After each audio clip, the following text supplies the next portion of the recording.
Hooray for humanity, and welcome to Tom Rhodes Radio Smart Camp, or should I say Tom and Mom Rhodes Radio Smart Camp. Hey, Mommy. Hello. How you feeling? Pretty good. Wow, let's start off with the best news possible. My mom just beat the living shit out of me at Scrabble. That was an accident. Now, so that's a good feeling to start a podcast with. Well, you just did it, but you've beat me so many more times. I won so many games, Yes, and you did. we played 80 games total. Yes. In You the won most of those. past 4 months, and I definitely, especially the first 2 months,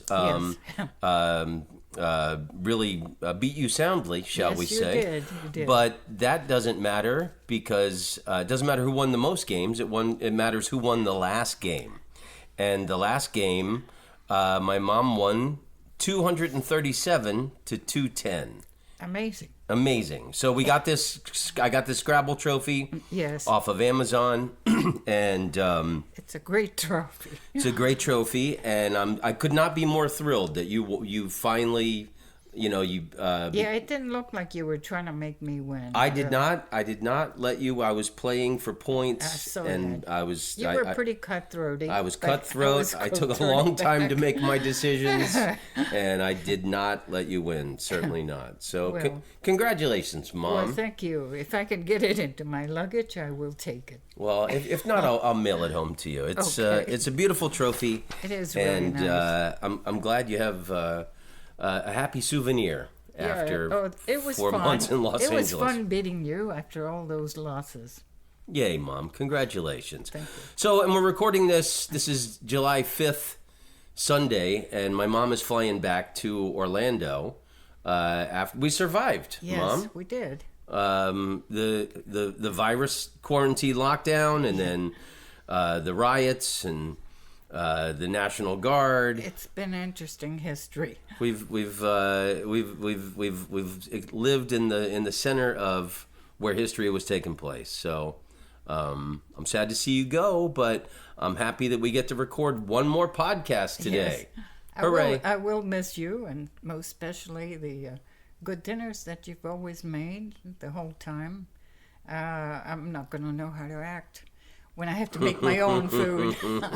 I'm not going to know how to cook for one person because That is hard. That's going to be It is difficult. But I love you with all my heart, Mommy. Thank you. And we had a wonderful past week Yes, we of did. California adventure. We went to Sequoia National Park, and we have not left my neighborhood in 4 months. Right.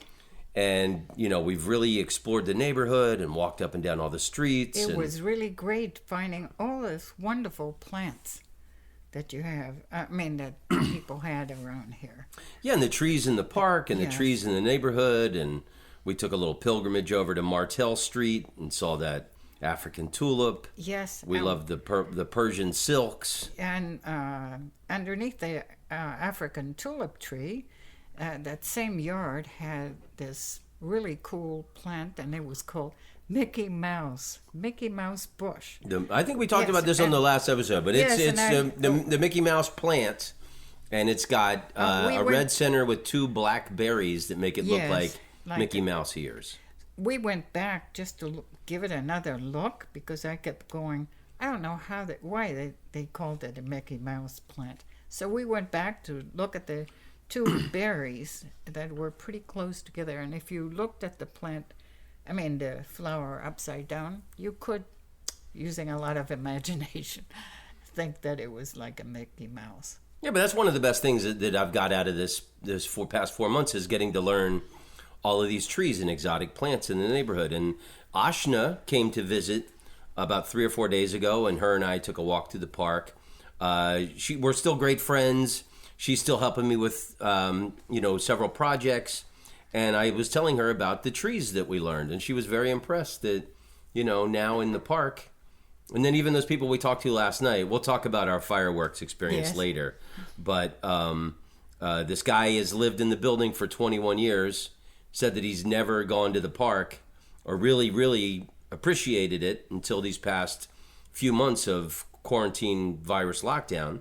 And his eyes bugged out when I was telling him about all these The rare, plants. fabulous trees that Yes. are in the park across the street. So And in the neighborhood.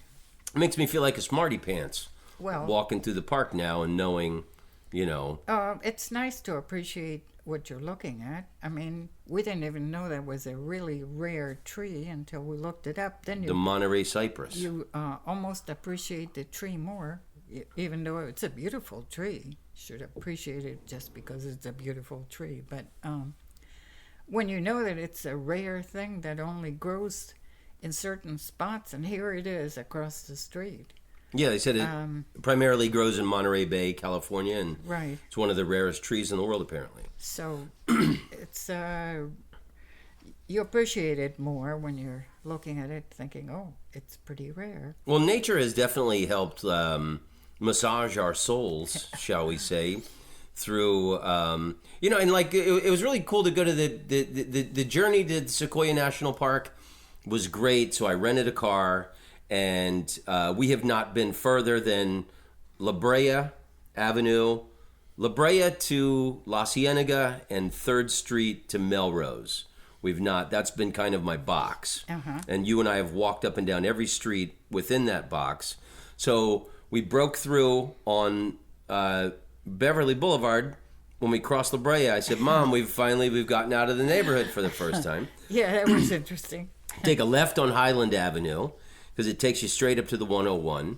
And this is 4th of July. So this was our big day. Yes. No, I'm sorry. I'm getting ahead of myself. Yes, you are. I totally screwed up. Oh, well. I was thinking about driving to Santa Barbara. When we drove to Sequoia National Yes. Park, that was a great journey. We stopped in Exeter, this town, and they had a great little antique mall. Yes. And they had a wooden a tree carving of John Muir. And John Muir was the guy who he got Theodore Roosevelt, the president, to sign the first national parks into existence. Yosemite. You saw that Ken Burns National Park documentary. It was right? wonderful, and it talked all about John Muir and gives the history of the park. It had a lot of really interesting stuff to say. The park was created on September 25, 1890. This is the Sequoia National Park? Yes. But that Ken Burns documentary about the national parks is really a must-see. I'm sorry you hadn't seen it. I haven't seen it, but I know that John Muir, because I remember when I lived in San Francisco, I took you to Muir Woods in Marin County, where they got all these redwood trees. Yes. And I know that Yosemite was the first national park. There's a famous photo of John Muir and Theodore Roosevelt and all these other he was a dignitaries. Pioneering conservatist.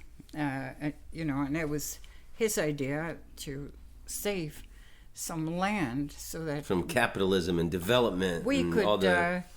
enjoy it for centuries. I mean, if we set it aside, that if they were going fast, people were logging in there and everything. So they were trying to save the parks. The documentary is a really wonderful thing. It's been a long time since I saw it, but the history of the park and, that was maybe the first park. Well, Yosemite was the first, and Sequoia so- must have been Yes, the Sequoia. one of the first. It's now the second oldest national park. Oh, okay, then that Yes, was the so second. that was the second. So, but what an interesting documentary! I really highly recommend it. Cool. Well, did you enjoy that little town, Exeter? Yes, that was really cool. And I love a good antique mall, and especially one that's reasonable and affordable. And you're the one that taught me about flea markets and garage sales and thrift stores and antique places. Well, somebody's trash is somebody else's treasure. Somebody else's gold. I got a Pablo Sandoval bobblehead, and I got a 2008 Topps San Francisco Giants team set. Yes. For like $20. And it's amazing what people think are antiques, because I remember a lot of the stuff in there. I remember your cousin Eddie in Buenos Aires when we went down there, and I was telling her... There were some great antiques. There were some great antiques in Argentina, Yeah. and Wow. we were in the San Anselmo neighborhood, where they have this Sunday flea market. And I said, "Do you want to go in this antique store?" And she said, "No, I don't like antiques because I remember when they were new." You remember that? So it just made her feel old. I thought that was a really funny thing to say. I like to remember this stuff. So, but they not only had antiques, they had one whole little area where this guy had crafted these flags out of wood and painted it wonderfully. And I would have gotten one, but you can't put too much stuff in a piece of luggage. Yeah, they were big wooden American flags. They were beautiful. Yes, they were beautiful. And you had some kind of slick shellac on it, or glaze, whatever you call it. Vinyl, I guess. Yeah, glazed. So we pull into the Sequoia National Park, and it's 3.5 hour drive, or 3 hours and 40 minutes from Los Angeles. I think it's about as far as you can go in a day from Los Angeles and still come back and sleep in your own bed at night. So we pull in. On the left, after you arrive, is this Table Rock, but it was on the other side of the road. We couldn't stop, and then we drove on, and first we passed the lake coming in. Yeah. And we stopped and took some photos, and then we passed the Table Rock, and then we entered the giant forest, which is the main thing to see in Sequoia National Park. And there's this beautiful meadow, and it's called Big Tree Trail. And so we get out, and there was only handicap parking, remember? I had to park in a handicap spot. I was pretty nervous about it. Well, I'm glad that there's the virus lockdown, and there was nobody seemed to be around, but there didn't seem to be anywhere else to park. We learned later that a mile away is regular parking, and you have to walk all the way there. But there was a lot of people. And that was the Crescent Meadow. It's called the Crescent Meadow. So there was a lot of people, and some of them didn't have masks on. So we kind of just went to the edge, took some photos, and then we got into the car, and we drove on. And remember, there was tons of cars and people at the General Sherman tree. And we were going to go see this General Sherman tree, which is one of the highlights in Sequoia. But there was so many people, lots of families. And then there's the path. Here comes a group of 20 kids, like a school class or a summer camp. And none of the kids are wearing masks, and neither are the 3 adults that are with them. And then we saw on the sign that it was a half a mile hike to the General Sherman tree. And it said, beware and be forewarned that it's a half a mile walking back up a steep incline on the way back. And I said to you, if they really wanted us to see it, they should have put it closer to the highway. We did laugh about it. But the General Sherman tree is estimated to be 2,200 years old. And the largest branch is almost 7 feet in diameter. Every year, the General Sherman grows enough new wood to produce a 60-foot tall tree of usual size. And it was a shame not to have seen it, but I felt good that we didn't try it because of all the people. Well, there was just too many people there. And we're on this kind of test expedition because we don't know. We haven't been out of the neighborhood. We don't know what things are like. And normally in the summertime, the national parks are really crowded with people, but it seemed to be kind of empty until we got to that meadow and there was too many people. Right. And then there was way too many people around that General Sherman tree, and it didn't seem like half of them gave 2 spits about social distancing and wearing a mask and the virus and everything. Well, it should have been a hint when we had to drive around to try to find a spot to park. Yeah, we circled 3 or 4 times before we found a spot. I did want to say that, these trees are really fantastic trees, and we found out more about them. In volume and total wood, the giant sequoia is Earth's largest living tree, has a nearly conical-shaped trunk which remains thick high into its branches. Chemicals in the wood and bark provide resistance to insects and fungi, and the thick bark insulates them from most fires. They have a shallow root system with no taproot. Soil moisture, root damage, and strong winds lead to topping. So we saw a couple of them that had fallen over, and you remember how big that root was. That was. Yeah, and you said that their falling down. roots don't go very far. I thought that was Yes. pretty surprising I because know, because they're so tall. you know, they're big. several trees. thousand years old, and a tree that big you think would have, roots at least 25% of the You'd think that, height of the tree and it going doesn't under even the earth. doesn't even have a taproot. And it said in all the world, sequoias grow naturally only on the west slope of the Sierra Nevada, usually between 5,000 and 7,000 feet of elevation. There are 75 groves in this area. And we were at 7,000 to 6,000 feet. They would give you a sign that told you, oh, you were at 5,000. And then the next thing you know, we were at 6,000. And those hairpin curves were everywhere. I mean, you had to slow down to go on those. Yeah, it's like 10 miles an hour through the Yeah. park, and you couldn't drive much faster than that because your forearms are constantly flexing from turning the steering wheel. Yeah. So for those that want to go there, the drive is pretty intense. Pretty intense. Yeah. So what was a few more of the details I think are really fascinating because Yes.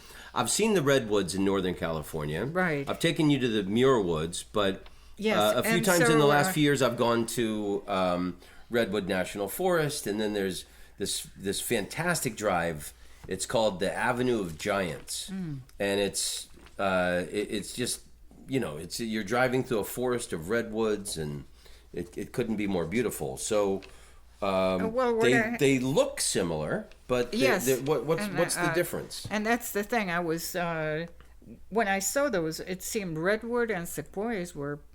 As far as I could remember, they were both red, but they're calling it a cinnamon color. So it's amazing that we did find a little thing that told you all about the difference between the sequoia and the redwood. So we got this from the national park. When you pull in there, the slick little handsome yes, and it's really a pamphlet. great, So great redwood. information. Here's redwood facts and sequoia facts. Redwoods reach 379 feet. The sequoias reach 311 feet. So redwoods are taller. The redwoods age up to 2,000 years, and the sequoias age up to 3,200 years. So the sequoias are older. The weight of the redwood tree is 1.6 million pounds.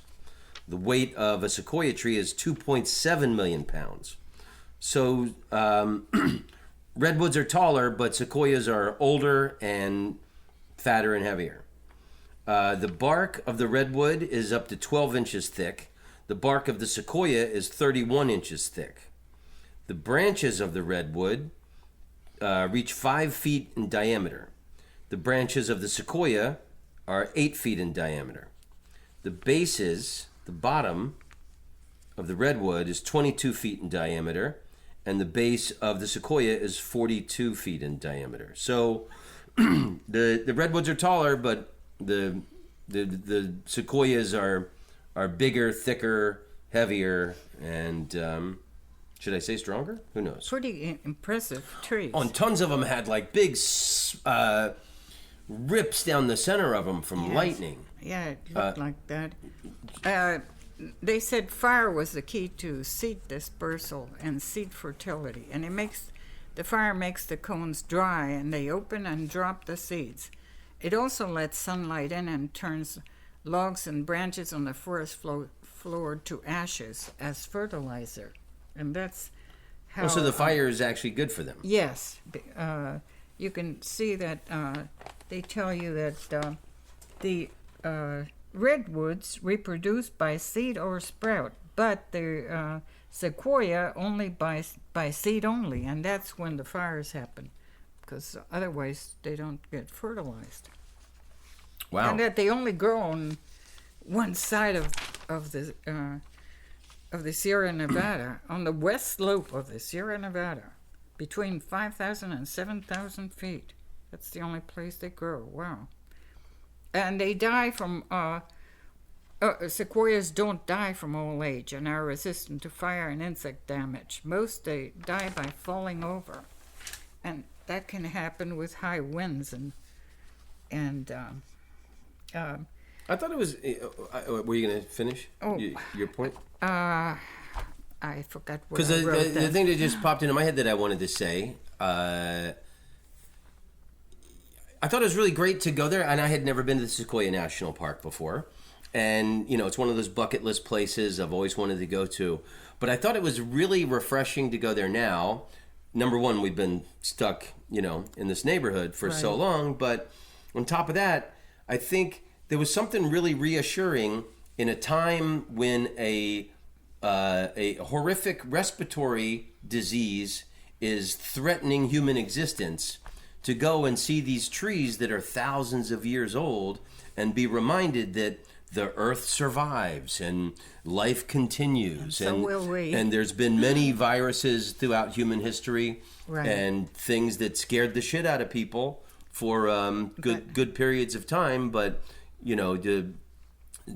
some things in nature and certain living organisms, and to keep think on that going. It's the fire that makes these trees reproduce. So it's a good thing when there's a fire, because it also provides fertilizer for the trees. So you can go out there and play with matches, and when they yell at you, you go, "Hey, just trying to help."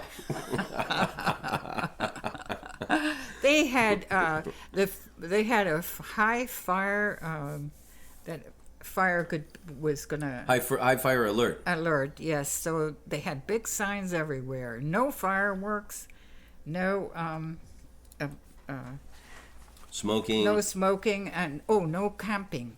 You couldn't camp either. Oh yeah, a lot of things. What the cave? Yes. What's some interesting facts? Yes, really cool things that you could do. There's Crystal Cave is closed for 2020. That seems like it's really cool.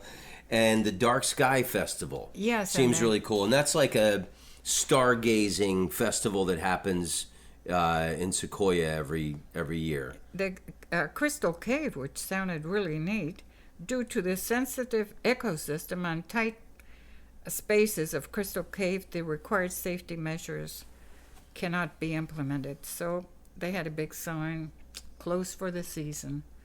And also this Dark Sky Festival was canceled, and you looked it up, and they were looking at it's stargazing. That sounded really interesting too. Oh, and we saw some horses. So they have guided horseback rides. That seems like it'd be a really cool thing to do. Yes, but hot as blazes. Well, also all those hairpin drives. I mean, you're going downhill or uphill. Good grief. Yeah, but the horses aren't going on the weavy roads that the cars are on. I'm sure they've got trails just for the horses and stuff. Rides range from 1 hour to all day, and there are options for all experience levels, which is a good thing to know. Cool. Now, how about you need to schedule a reservation. Okay. Well, what about these fun facts about the trails? The day hikes are available in all areas. Always use trails. Motorbikes, mountain bikes, pets are not permitted on any park. Where was the thing? Oh, here we go. Here's the fun facts about Sequoia National Park. If a bear approaches, scare it away. Make loud noises and throw pebbles, but keep a safe distance and use good judgment. There are no grizzly bears in these parks. So, where was the thing about this sandwich? Oh. It says that. Oh well. Oh, please don't feed any wildlife. Let them live in natural conditions for good safety. You showed it to me before, and it said that if a bear takes your food, oh, here it is. Ta-da. Avoid. Okay. keep your. Don't let bears approach you, your food, picnic area, or campsite. Wave your arms, make loud noises, and throw small rocks towards them. Avoid hitting them in the face or head. Keep a safe distance, but be persistent. Abandoning your food teaches bears that food comes from humans. The bear may hurt a person in the future to get food. If a bear does get your food, never try to get it back. Hey, you stupid bear, that's my sandwich.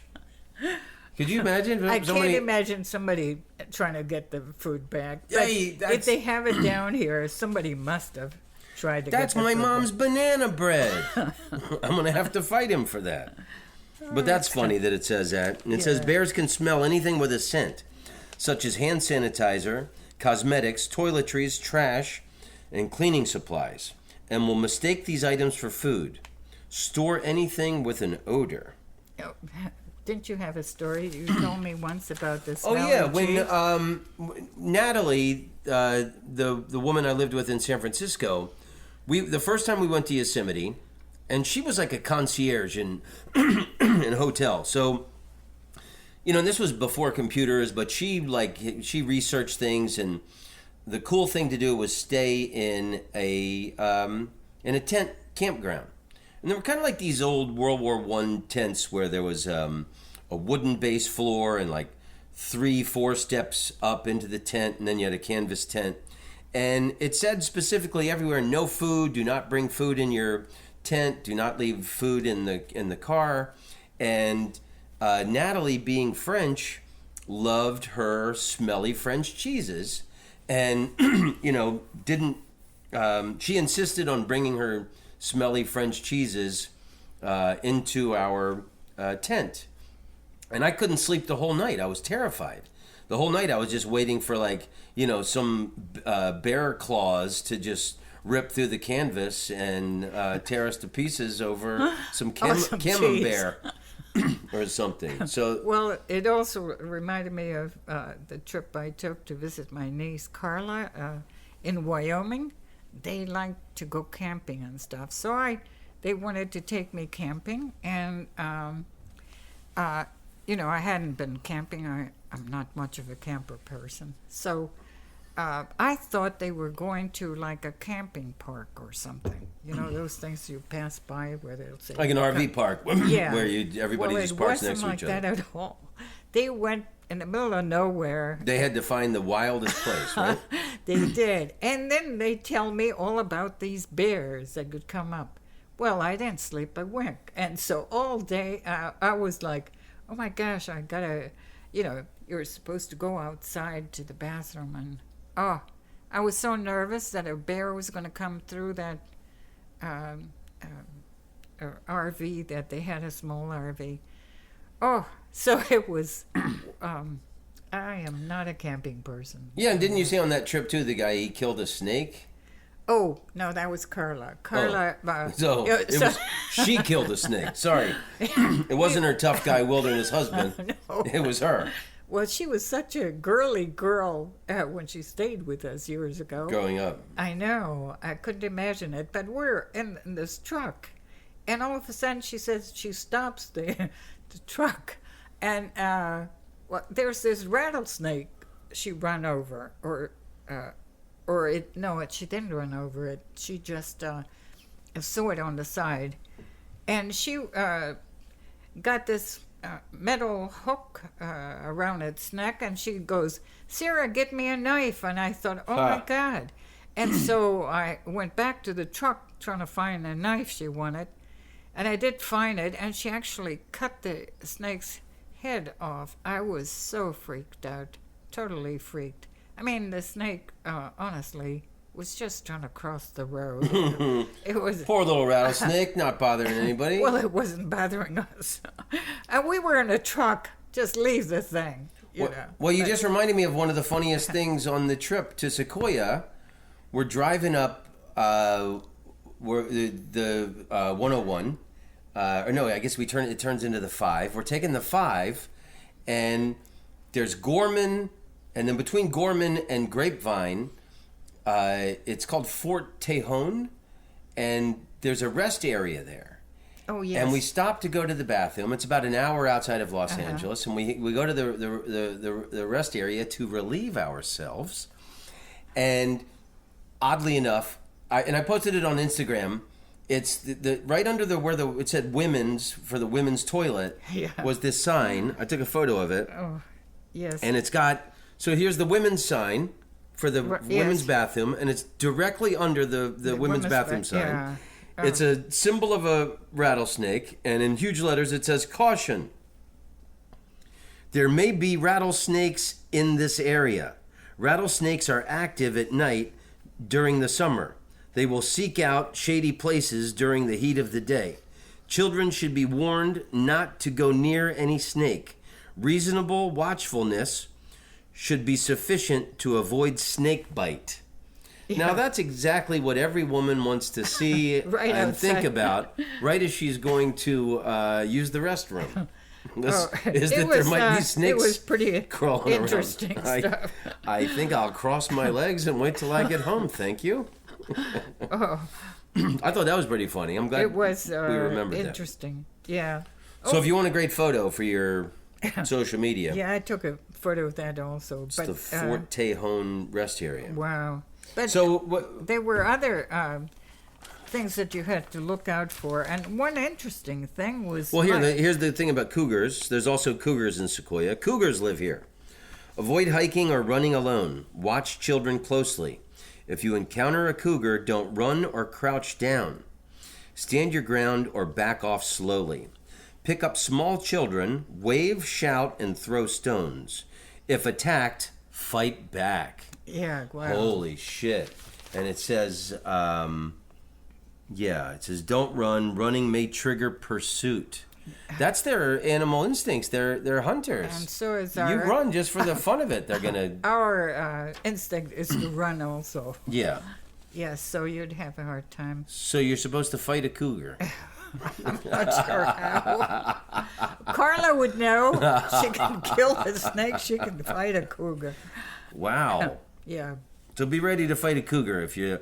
And then there's a lightning danger. Oh, that was And we did see interesting. lots of trees that had big black slashes down the center of it. These massive trees that obviously took direct hits on the lightning, but apparently it's a danger for humans as well. When a thunderstorm threatens, get in a vehicle or large building. Don't stand under a lone tree. Avoid open areas and water and high places like Morro Rock. If your hair stands on end, drop to your knees and bend forward with your hands on your knees. Do not lie flat on the ground. I hope you can remember this stuff. I'm not going to remember it. Did I tell you what? I told you what happened last year when there was an earthquake here. Oh, yes. And it's the biggest earthquake I've ever felt. So when there's an earthquake, you're supposed to either get under a very strong, heavy table or stand in a doorway. Most people are injured in earthquakes are killed by things falling on them. Yes. And then like with a hurricane also, like flying glass is a big danger and Right. everything. So I've lived in California now longer than I've ever lived anywhere else in my lifetime, if you add up the years. And I've known forever what you're supposed to do in an earthquake. And here's a big table. We're sitting at the big table, and right there, 5 steps away is a doorway. And I was standing in the middle of the living room here, and I felt this shake, a bigger shake than I've ever felt. And I knew what I should do, but I was frozen in fear, and I didn't. I did the worst thing you could do. I stood in the center of the room as everything shook, and I was like, "Oh God, I hope the bookshelves don't squash me like a bug." So, knowing sorry. what to do is different than actually pulling it off. doing it. Yeah, trying to remember this stuff. It's pretty interesting. Here's another fact that I thought was really interesting about the canyons and high peaks and everything. From Sequoia. Yeah, you want to read this part? The snowy, sawtoothed mountain range, over 400 miles long and 60 to 80 miles wide. The Sierra Nevada is larger than the entire Alps area. The French, Swiss, and Italian Alps combined. I did not know that. Palisade Crest in Kings Canyon National Park and Mount Whitney Group in Sequoia each boast 6 peaks over 14,000 feet of elevation.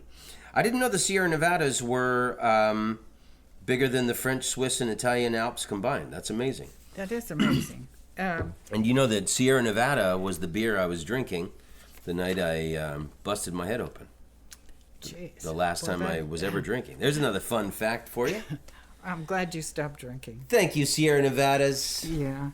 So, do you have any other thoughts or knowledge nuggets on? It's an absolutely wonderful place to go, and even though we did it in one day, it's nice to stay there a little longer than a day. Well, we spent yes. 3 hours driving through, and I thought, we watched that Ken Burns country music documentary, and we also got a big thrill out of driving through Bakersfield, California now, because there's Buck Owens Way and yes. Merle Haggard Boulevard, and we're driving through Bakersfield, and I started singing to you Merle Haggard's best song, the opening line. Merle Haggard's best song is called Mama Tried.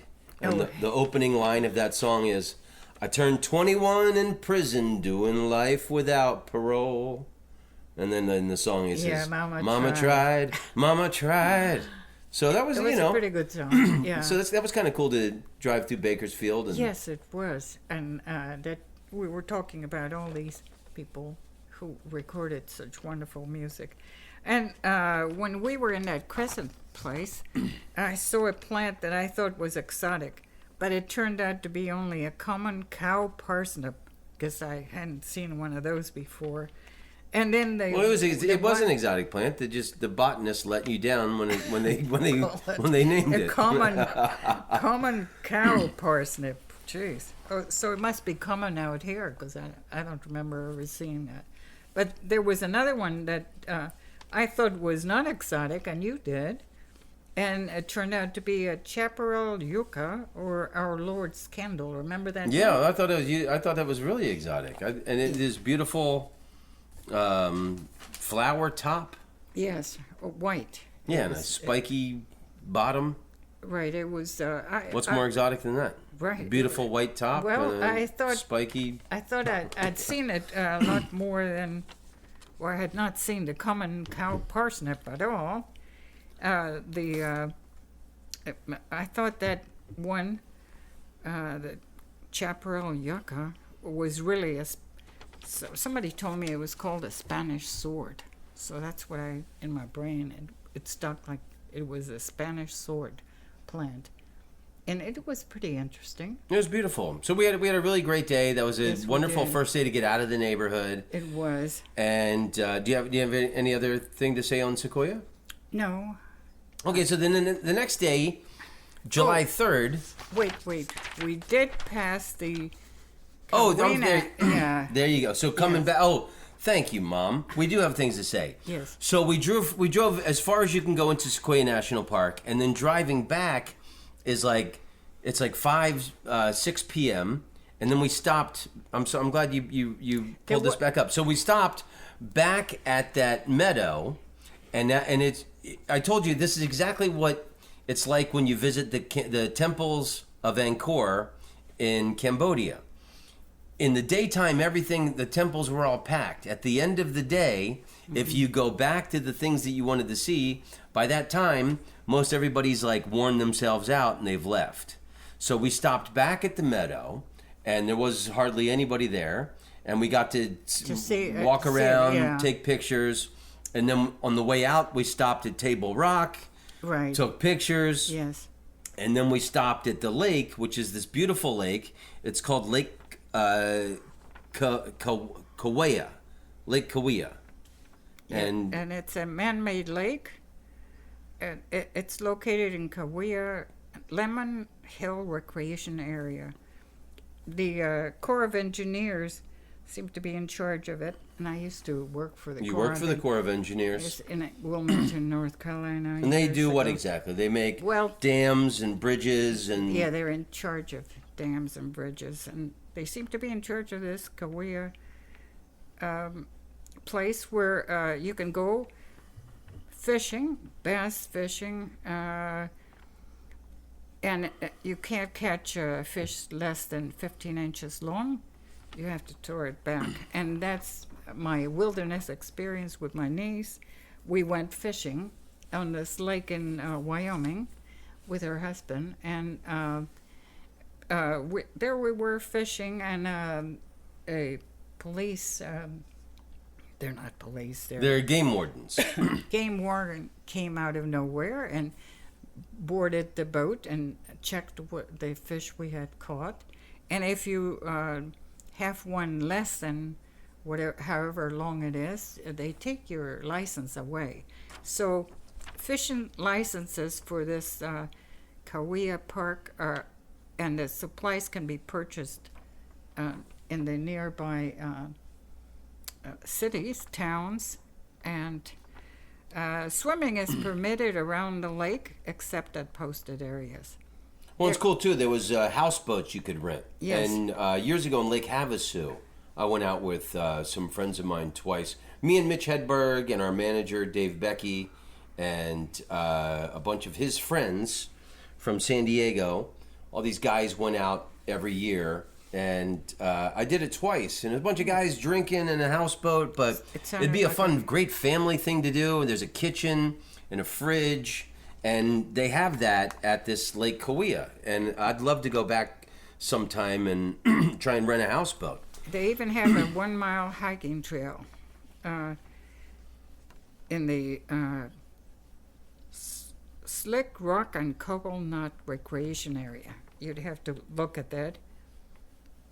The marina has camping supplies and boat rentals, so you can rent from them. It was a really pretty place. Absolutely beautiful lake. I mean, even if you don't go on it, but it's fresh water, and I think it's a nice secret gem in California that a lot of people don't know about, and I'd love to go back sometime myself. And the primary purpose of this was to flood control. That's why they built that dam. Nice. Well, thank you, Corps of Engineers. So, are you ready to move on? Yes. So the next day was July 3rd, which is a very important day for both of us because that's my sister Laura's birthday. And so many years ago, my sister took my mom to high tea at the Huntington Library in Pasadena. And they got beautiful grounds and gardens and plants from all over the world. And about 5 or 6 years ago when you were visiting out here, I took you to the high tea. Yes. Because it's a really happy memory you have with Laura. And then you and I had a great day there. There was a little house right in the middle of the rose garden. They have all these different gardens. And there's this rose garden area and a little house where you can have tea and lots of food. And they kept bringing the food. It was a great thing to do. I'm sure you need reservations, but... Well, we found out that you need reservations. Yeah. So you and I went 5 or 6 years ago. Yes. And we had a wonderful time. We did. You got to relive this great memory that you had with Laura. And we had our own wonderful day. We did. There was tons of hummingbirds feeding off the flowers. And I took so many great pictures of these hovering hummingbirds. And I was excited to go back there. And I just got a new camera that I'm going to return because I found out it doesn't have creative shot, right? Like the old Canon camera does, which is my favorite feature. Right. So Huntington Library just reopened on July 1st, and it's mostly members only, and they had a limited amount of tickets that you had to get online. And so the kid at the gate, he's like a teenage kid, and I'm telling him my mom is visiting from Florida.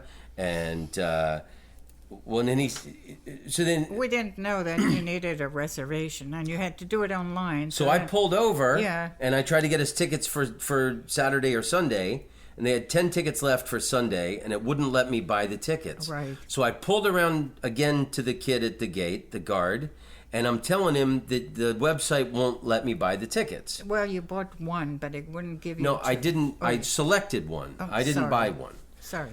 So the kid, I told him there's only 10 tickets left for Sunday, and I would like to go in and talk to someone from the box. This kid was not budging. Yes. And he's a wage worker. He just wanted to, he knows his job is you can't let anybody in without tickets. Right. But I'm telling this kid everything, and my mom, and this is really important to us. He was trying very she's hard. leaving Monday, Yes. and I need to. So I was not taking no for an answer. Right. And then so he makes a call, and then we're allowed to go into the box office, and I talked to the box office woman, and she checked for Sunday. It was sold out.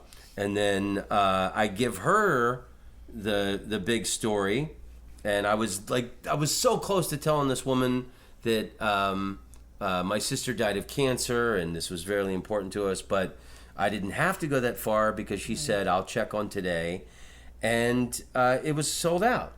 So I did everything I could possibly do. I'm trying to relive this nice memory for us, and we felt a little dejected. We did. So we say, okay, let's go to the beach. So we're driving to Santa Monica. All the electronic signs on Interstate 10 say the beaches are all closed because of COVID-19. Right.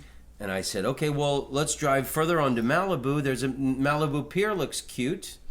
And that was closed also. So it was a day where just we were shit out of luck on everything. Well, as we were driving down there, you could see people parked bumper to bumper. On the Pacific Ocean on yes. PCH. And then when we got there, and there was a parking lot where the guy was taking $20 from each car that pulled in there. And so we asked him, was the pier open? And he said no. So the beach was closed. The pier was closed. I'm not sure why he was taking $20 from everybody. But people were parking there.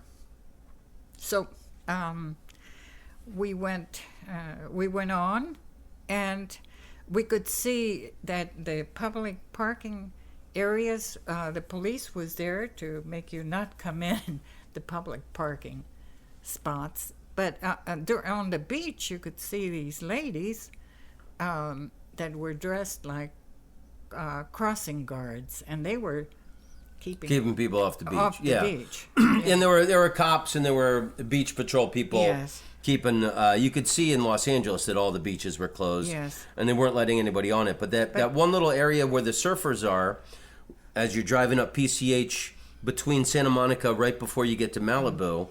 They seem to be letting that area slide, and you saw those women swimming fully clothed. Fully clothed. They were. I took a picture between cars. It was a good shot as we were moving. Several ladies with their street outfits in the water. In the water. So it was, people, who knows how far they came or what they had to go through. They wanted to go swimming, and even though it was closed. They were determined. Yeah.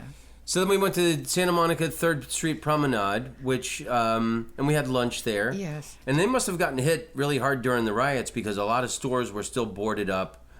There are usually a lot of street musicians on that street. There was only one street musician. Yeah, it was But sad. we had a nice lunch at the Italian place. We did. Trastevere or whatever it's called. But it felt like everything we tried to do that day was a complete failure. Yes, we were out there for hours and didn't get to do anything we wanted to do. So in a way, it felt like that movie. The Griswolds, the family vacation, when they go all the way to Wally World. And they couldn't get in because it was closed. It kind of felt like that. Nothing we did seemed to work. Everywhere we went, we were turned away. Yeah. And well, and then that's when you had planned to. Well, we were thinking about going to Santa Barbara. No. Santa Barbara was a plan. That wasn't an impromptu. Santa Barbara was part of the plan.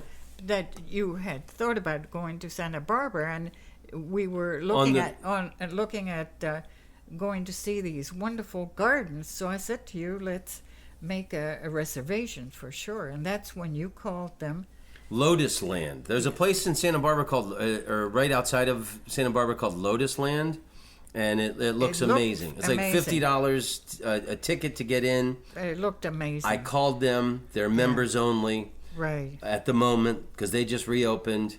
Santa Barbara Botanical Gardens is also members only because they just reopened. So that's why we put two and two together. That maybe the one we had gone to it was mostly members only. They should have said that on the website. On the website, which you looked up the day before. It wasn't like we just showed up. Yeah. Okay. Yeah.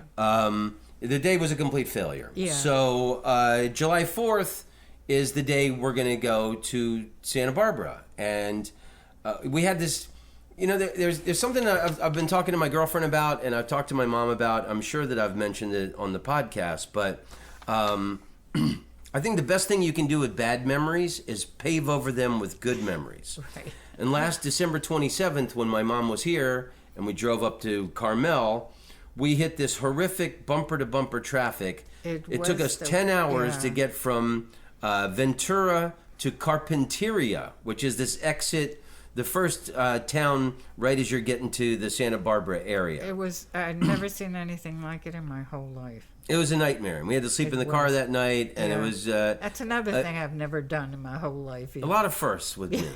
And so that was a big traveling failure. But so today, yesterday, we breezed up there, and that was the story I was going to tell at the beginning that I screwed up. So turn left on Highland, and we're going up Highland, and 1 block south of Hollywood Boulevard. This is yesterday, 4th of July. There is a Black Lives Matter protest of about 200 people marching down the street, and they've got bullhorns and chanting defund the police. And then we get on 101, and as we're driving through Oxnard, there were lines of pickup trucks with big American flags mounted on the bed of their truck. So these big flags were planted in the back bed of the pickup truck, and they were just like, it was like a parade of them. They're quite a few of them. I thought that was really cool. Yeah, so it's the contrast of where America is at this moment. There's people demanding change, and then there's other people who are perfectly happy with the way things are. No, they're trying to have a happy 4th of July. Yeah, true. But there's a big contrast happening in the United States right now. If you've looked at the news recently, there's some people who are very unhappy with the way America is, and there's some people who are perfectly content with the way the United States is now. But yeah, it was cool to see, rednecks in American flag trucks, and a couple of them had Trump 2020 flags underneath the American flag. I didn't see that. I saw that. Okay. So that made me gather that they're perfectly happy with the way things are at the moment. I see, but to see different things like it was that. It was a huge contrast, and it was only a short distance from each other. Right. So, I mean, that's probably a 30, 40 minute, it was... Yeah, it was in a short period of time we saw that. Yeah, so I thought that was a nice, interesting start to the day. Yeah, we breezed up to Santa Barbara, and the first stop, we went to a thrift store. I Googled best thrift stores in Santa Barbara. Yeah. The first one was closed, and then we went to the Goodwill of Santa Barbara, and you and I hit the jackpot. We got a lot of games and stuff. Got some. Books. We got some cool books, DVDs, and we were right downtown Santa Barbara, and we parked by the courthouse. Oh, it's beautiful. Beautiful place. Old courthouse in Spanish Andalusian style. Apparently, there was a earthquake in Santa Barbara in 1924. And then they rebuilt this courthouse in 1925. Beautiful. And it's absolutely beautiful. I had never checked out the town of Santa Barbara before. There was a girl who liked me 15 years ago that was a huge Michael Bublé fan, and she got us tickets to see Michael Bublé at the Santa Barbara Bowl. So we drove up there and went to the concert. and I loved it. He was great. I liked him too. Michael Bublé is one of our two favorite Christmas albums. Is the Celine Dion Christmas and the Michael Bublé Christmas. I love those. And records. so Yeah. that was kind of when I, first became a fan of the guy. Mm-hmm. But I didn't see the town at all. And the downtown Santa Barbara it's got this really great kind of Spanish style to it, and white buildings with the sienna colored Spanish tile roofs and things. It's beautiful. So State Street was blocked off. That's the main street downtown, and for pedestrians to walk around. And it wasn't too many people, but we're still cautious and staying away from everybody. We definitely followed the rules. You found your friend Barbara a Santa Barbara T-shirt. I think she'll get a kick out of it. Which you were happy about. And then straight down State Street, at the end of it is this, I think it's called Stern Pier. It's this pier, and they let cars drive on it. And we didn't drive our car on it. We got a miraculous parking spot right on the main. We did. But before you do that, the little town had all these wonderful statues all around. They had one of Benjamin Franklin. It was a really cool place. Ben Franklin reading a newspaper. Yes. That's a cool statue. And as we kept walking, they had a farmer's market and lots of places to drink and eat. Restaurants out on the street. There was a lot to do, and there were a lot of people there. Yeah, it was really great. And then it was a night, and there was American flags on the on the poles, and that was a really nice, happy. It was really 4th of nice. July afternoon thing. Yes, and then we walked to the pier. Go ahead. So we park right in front of the beach, a short walk from the pier, and we know from the day before that all beaches in California are closed, and we saw how that was being enforced in Los Angeles, but they didn't seem to be enforcing it in Santa Barbara. No, there were police guys on bicycles. There seemed to be a lot of people on bicycles there. So we saw cops, we saw lifeguards, and we saw a beach patrol buggy. Yes. But they weren't running people off the beach. No. The beach there in Santa Monica is so beautiful. And there's this long line of palm trees. And then you can see the city of Santa Monica built on the hills underneath the really dry beautiful. Brown California mountains. And it kind of reminded me of Honolulu. I thought it's just beautiful. Absolutely stunning. And we walked on the beach for a while and took photos. There were these ped vehicles that people would pedaled. I didn't like that. That's on the walking path, and I thought that that was like a whole family could get in there. Yeah, but there were also like people who were day drinking that were doing it, and they had their little boombox radio things. Oh, okay. So remember when we heard the people blasting music? Right. I thought that was a very unpleasant thing that someone making money renting those things had. It's very touristy. That was the one thing I didn't like about it was those pedal bikes that were. I thought it was pretty different. Well, I think you can rent regular bikes and things like that, but the party pedal bike. Okay. And you can't like everything, but yeah. But it's a lovely place, and I'm definitely going to go back there, especially that it's such a short drive from. I mean, it took an hour and a half to get up there. We zipped through. I mean, it was definitely not like the last time we were there. There's some kind of black oily shit that got on our shoes, but other than that... we were just walking on the beach. And then on the street, there were a lot of classic cars, and then there's, some guys have these cars with the mufflers really loud, and we've heard them drive through my neighborhood in Los Angeles, and a few times on our trips, we've... just cars with this unnecessary. I'm sound like loudness. Yeah. Just really tweaked mufflers where every time you press on the gas, it's. You really hear them coming. So every time we hear a car like that, I say, "Wow, the little dick epidemic is spreading and seems to be everywhere." And we laughed about it. we laughed about that. Then the pier is really cool. They let cars drive on it. Yeah, that was really cool. Like 2 lanes, and then there's a parking lot at the end. I've never seen a pier with big enough to have a parking lot at the end of it. Yeah, and there were stores and all kinds of things going on there. Yeah, and People were fishing in certain spots. at the end of the pier, people are fishing, and then there's like 2 or 3 fish restaurants down at the end. It was a really interesting place. I love, and it's super rich people live in that area. Oprah has a place there. Michael Jackson's Neverland Ranch is not that far from there. But don't let the rich people scare you away. It's a really great place for a day trip. And I'm going to go back to that beach and that pier. It was really nice. I thought it was wonderful. So, how you feel, Mom? Do you want to talk about this essay book that you read? Oh, yes. Yeah, I read this essay book, and the Art of the Personal Essay by Philip Lopart.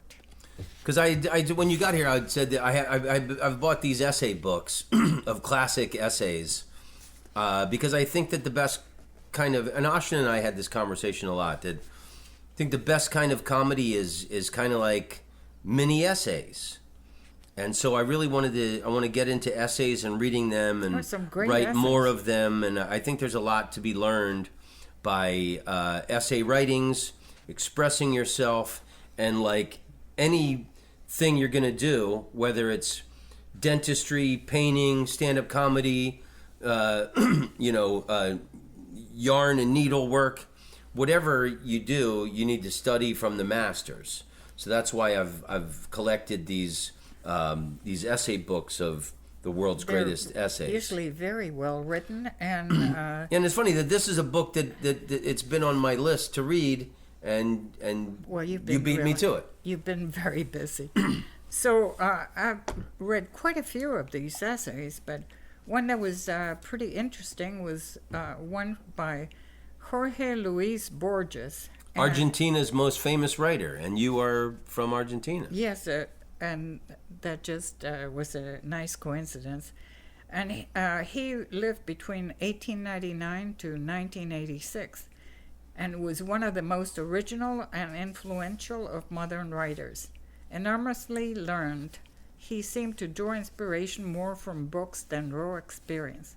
Consequently, he has become one of the heroes of the school of metafiction.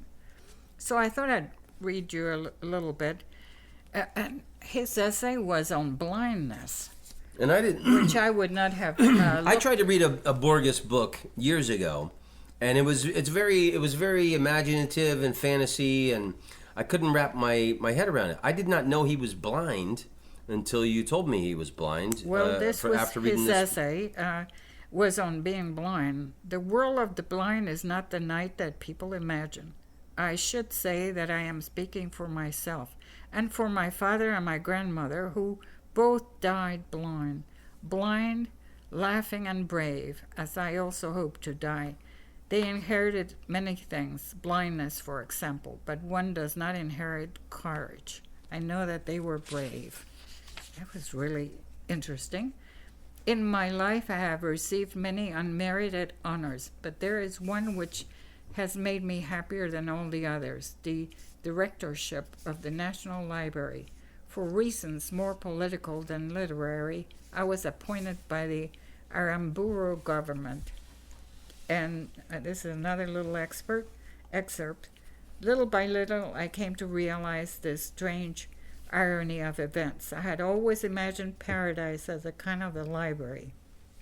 Others think of a garden or a palace. There I was, the center in a way of 900,000 books in various languages, but I found I could barely make out the title pages and the spines. I wrote the poem of the gifts, which begins, "No one should read self-pity or reproach into this statement of the majesty of God, who with such splendid irony granted me books and blindness at one touch."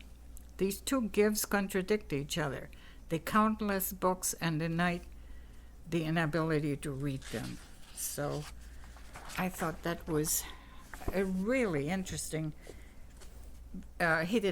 Interesting essay. He did not let blindness keep him down, and that's awesome that you found something good. So what was the point that he thought libraries were paradise? Well, that he was in charge of all those 900,000 books, and he wasn't able to read them.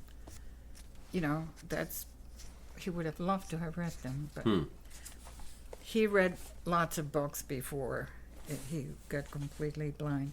But so there's an interesting story. I can set this up. That my mom read this book called My Israel Trail. Yes. That Ari Green gave me after the show in Jerusalem. And I started reading it in Jerusalem, and I didn't finish it by the time we had. Yeah, but you came here and read it, and we Yes. talked about it on the podcast. And he was going through a divorce, and he went on this. There's this hiking trail through Israel. I think it's called the Israel Trail. It's the main hike of the country.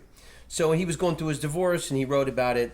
He gave me that book after the show, and I didn't read it. My mom read it. So here's this other book my mom pulled off the shelf, and it's called The Art of Pilgrimage by Phil Cossino. Now, when I lived in San Francisco in the 1990s, Phil Cossino used to come to my shows, or he came to a couple shows.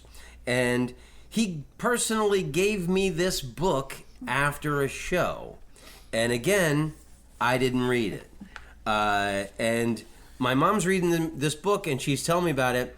And this guy sounds like a man exactly like myself. I've spent my whole life taking pilgrimages and learning and being all about like going to famous graves and just historic places that mean things to me, whether it's like a writer's home or where an artist lived or you name it. And it seems like Phil Cossino wrote this book tailor-made specifically for me. That's how, and he sounds like a very similar guy to me in the way he approaches travel and learning and getting the most out of life.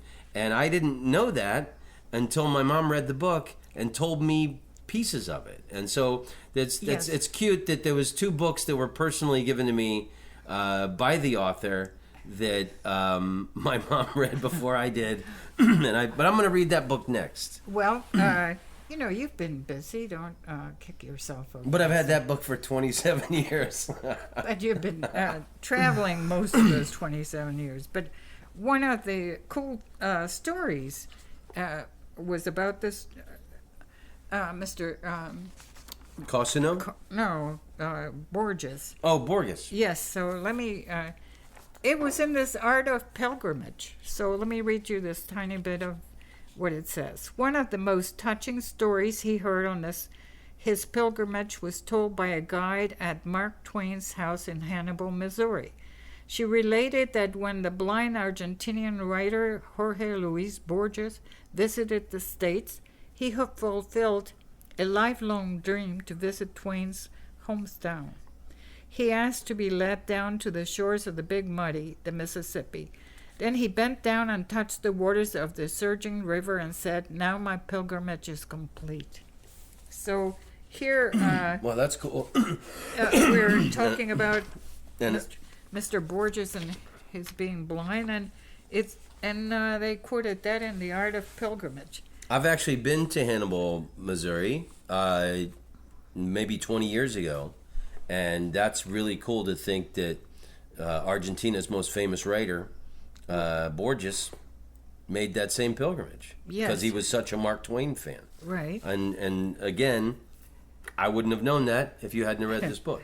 And this was a pretty interesting book. It says, integral to the art of travel is the longing to break away from the stultifying habits of our lives at home and to break away for however long it takes to once again truly see the world around us. This is why imagination is more important than knowledge, as Albert Einstein noted, and why the art of pilgrimage is the art of reimagining how we walk, talk, listen, see, hear, and write, and draw as we ready for the journey of our soul's deep desire. And so one of the things he said you should do, to prepare yourself for taking your trips, choosing appropriate celebrations, festivals, art, music, or literary exhibitions is a natural way to enrich your journey. The Hammer family from New York City, for example, attends lectures at their local museums and libraries to inspire their itineraries. A recent exhibit at the New York Library on the Romantic movement helped bring their journey through England's Lake District to life. Well, there were lots and lots of different ways to bring your travel as like a pilgrimage. And the point of the pilgrimage is to improve yourself by enduring and overcoming difficulties. And whatever wisdom you gain on your travels, to return home and remember to live a life with redoubled courage. I thought that was pretty interesting. Wow, great sentence. Yeah, and I always want to learn things and get something out of it. When you travel, you want to get something out of it. Be stronger, be inspired, be more knowledgeable, whatever it might be. The art of pilgrimage has been my life story. So I'm going to read that book. And then maybe I can reach out to Phil Cossino and have him as a guest on my podcast if he's not pissed off that it took me 27 years to read his book. Well, I thought it was pretty interesting that both people gave you a book after your show. Yeah. And that was special. Very special for the author personally to. Yeah. So the least I could do is read both of those books. Don't kick yourself so hard because I know you were so busy, and this was just a pause for everyone to just sit down and rest. Yeah, but I've read a lot of books in the last 27 years, and a few of them have been garbage. But I mean, that book has been in storage and everything. Yeah. What do you think about the pilgrimages we just took around California? Oh, it's been great. I mean, just the biology I learned was fantastic. What did you want to say about wildflowers? That, just how we were talking about this earlier today, how it came to mind that years ago I had worked near the University of Central Florida, and on my lunch hour, sometimes I would just walk nearby and pick up wildflowers, in a pretty urban area. And so I would come back to my desk and find one of those paper cups and keep the flowers right there.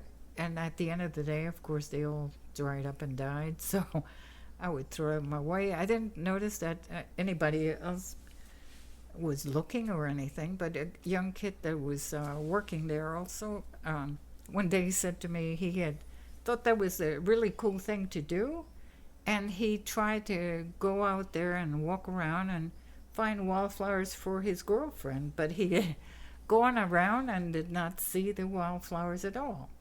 So when I said, well, I'll be happy to show you where I picked mine, here and there as I'm walking along.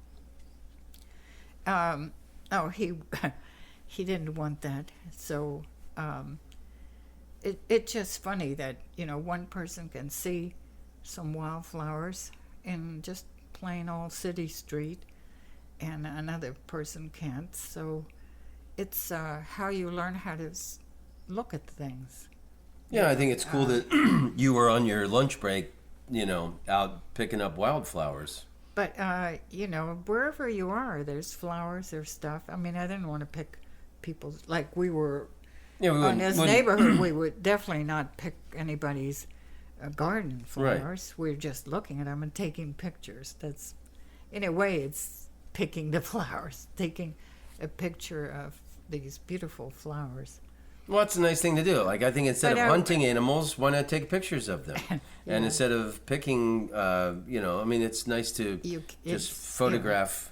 Well, I was. You said something about, and you had a story about wildlife. Well, when I moved to San wildflowers. Francisco in the early '90s with Natalie, we were very much in love, and I'm still, I still give to homeless people whenever I can, but back then I was really very Christian minded, and I tried to help every homeless person I could. You couldn't help every one of them, but like I was very adamant about always slapping at least $1 on every homeless person that I could see, because it was my little way of helping out in the world. There was a homeless woman, and she was selling these wildflowers that she had picked, and she had taken napkins and folded it around the stems, where it made these little cute little bouquets of wildflowers. And I thought it was like kind of an enterprising thing that the woman did. Like, she, doesn't have materials or, much resources to work with, but in the old enterprising spirit, this woman had made like maybe 10 little bouquets of little wildflowers, and I'm maybe 6-7 inches, is how big they were. So I gave the woman $1 for one of her wildflower things, and I went home and I gave the little wildflower thing to Natalie, and she it was a cute little moment, and I told her the story, and then I looked at the napkin, and really small on the napkin she had written "whore flowers." And it was fairly like a shitty joke that the woman, obviously bitter from the world or whatever her experience, that it was, I couldn't find her and get my $1 back. What can I? Hey, I'd like my $1 back, please. Oh, it was a funny story. $1 was worth more money in those days. Well, I used to be really super generous, and I thought it was a funny, smart, cool thing the woman had done. I didn't realize there was a dirty trick attached to what looked like a romantic a possibility. cute thing to do, yeah. So how do you feel about flying back to Orlando tomorrow? Well, my goodness, I can hardly believe that I'm actually going home. But I am excited to go back home. It's been a long time, and I have so much to do when I get home. I mean, geez, I've been gone for quite a while. Yeah, unfortunately, Delta is not selling the middle seat, Yes. so you're going to be distanced as good as you can be distanced on an airplane, and Yeah, and I'm taking a mask and wearing gloves, doing my bit to keep myself and others safe. And what are you looking forward to doing when you get back to Florida? Sleeping in my own bed. Yeah? Nice. I will miss your cooking for me.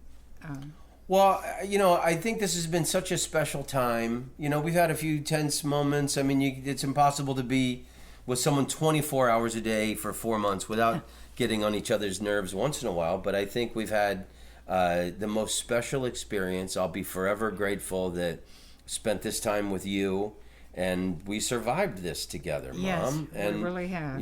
We've been to so many places in the world together. Yeah. And I didn't think we could top Rome and Amsterdam and Jerusalem. But your neighborhood is. But my neighborhood. Yeah. My neighborhood. This has been Actually, the best trip we've ever taken together. I think. And the neighborhood's great, and every afternoon closer to dark, I guess, when the sun goes down, we're Our in the evening balcony. walk. We've been taking 2 walks a day. 2 walks, yeah, that was great. And we also look at the sundown every day. Watch the sunset every day. And every day you say, "Hey, you were great today, son. Enjoy your trip around the earth, and we'll see you tomorrow." I'll miss hearing you say that. And then every day when I wake up and I see you in the morning, I say, Happy New Day. Yeah. Happy New Day, Mom. Yeah, and I'll miss you saying that. I love you, Mom. And Love you too. a lot of listeners have written nice messages. They've really enjoyed these episodes that you and I have done together. I appreciate that. And Kate just sent me a message on Instagram, said how much she enjoyed the museums. I was talking about museums and stuff. So thanks for all the knowledge and love that you've brought to the podcast and my life. And Thank you. You shine my life too. Yay, Mommy. Yeah. And, And you leave a Scrabble champion. oh my goodness, that was a surprise. So, you beat me so many times. but not when it counted in the championship match, Mom. I've been getting better. You are a serious contender now. now I can't wait for you to go back to Florida and someone casually suggest if you'd like to play a game of Scrabble. You're going to be like Paul Newman in The Hustler or Jackie Gleason in The Hustler. You're going to be like, I remember that. Real It was a pretty cool movie. So I love you, Mom. Do you have any last words of advice for the people of the earth, or No, just, any words of wisdom? Look at your own neighborhood. You know, Explore your own neighborhood. That's a good They one. are wildflowers. There's regular flowers that other people plant that you can enjoy. And if you ever buy a bouquet of flowers from a homeless at it. woman, make sure you read the napkin before you give it to your significant other. That's a good suggestion. Very important. Okay, Mom, I love you with all my heart, and thank you for... too. I will miss you. I'll miss you too, and I appreciate all the great things that I got from you, like thanks. cooking and reading and books and thrift stores, and I think some of my best qualities I got from you. And, thanks. I appreciated your making me feel welcomed and cooking for me all this time. That I was queen for 4 months. 4 months. Well, the thousands of meals you made in my life, it's good to make you a few. I appreciated that. Thank you. Okay, Mommy. I love you very much. Love you too. Long may you run.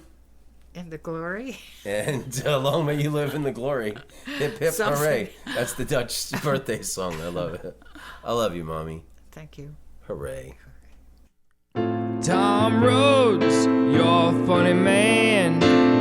Tom Rhodes, you're an international comedian. Tom Rhodes, karate kick, baby, oh yeah. Tom Rhodes, you're a groovy dude. You go all around the world, telling jokes to all of the people. You are an international comedian. You're funny to everybody in every single country in the world. Tom Rhodes, I like you very much. I think you're talented and very wonderful. Tom Rhodes, you're the best guy in the world. I wanna be your friend, you should call me sometime. Here is my phone number, 603-644-0048. Yeah, yeah, yeah. Tom Rhodes, you're an international comedic sensation. Tom Rhodes, I like to listen to your podcast. Tom Rhodes, you're the best man to ever walk on the earth.